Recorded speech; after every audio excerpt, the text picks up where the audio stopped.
নমস্কার বন্ধুরা, আমি শ্রাবন্তী আবার চলে এলাম আর এই নতুন ভিডিও তোমাদের সবাইকে স্বাগত জানাই। আজ পয়লা বৈশাখ। আগে প্রথমেই নতুন বছরের অনেক অনেক শুভেচ্ছা জানাই। সবাইকে জানাই শুভ নববর্ষ। সবার নতুন বছর খুব ভালো কাটুক, সবার শুভ হোক এই নতুন বছর। আর এই শুভ কামনা করি।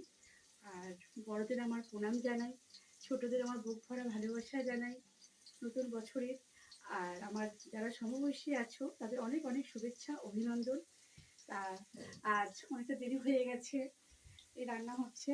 এখন প্রায় ঘড়িতে বাজে জানো তো 1:45। হ্যাঁ, রান্না হচ্ছে, বেশি কিছু না। এই যে তোমাদের নিশ্চয়ই অনেক কিছু হচ্ছে, আর আমার অনেক কিছু হচ্ছে না, কারণ আমার জানাবাবু নেই। হ্যাঁ, জানাবাবু বীরভূমে আছে। জানাবাবুকে খুব মিস করছি, কারণ বিগত বছরে জানাবাবু এই দিনে আমাদের কাছেই থাকে, তো এইবারে নেই।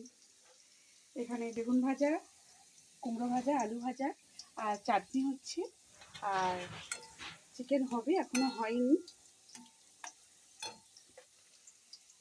তোমাদের এই নতুন বছর আজ পয়লা বৈশাখ খুব খুব ভালো কাটুক। সবাইকে অসংখ্য ধন্যবাদ।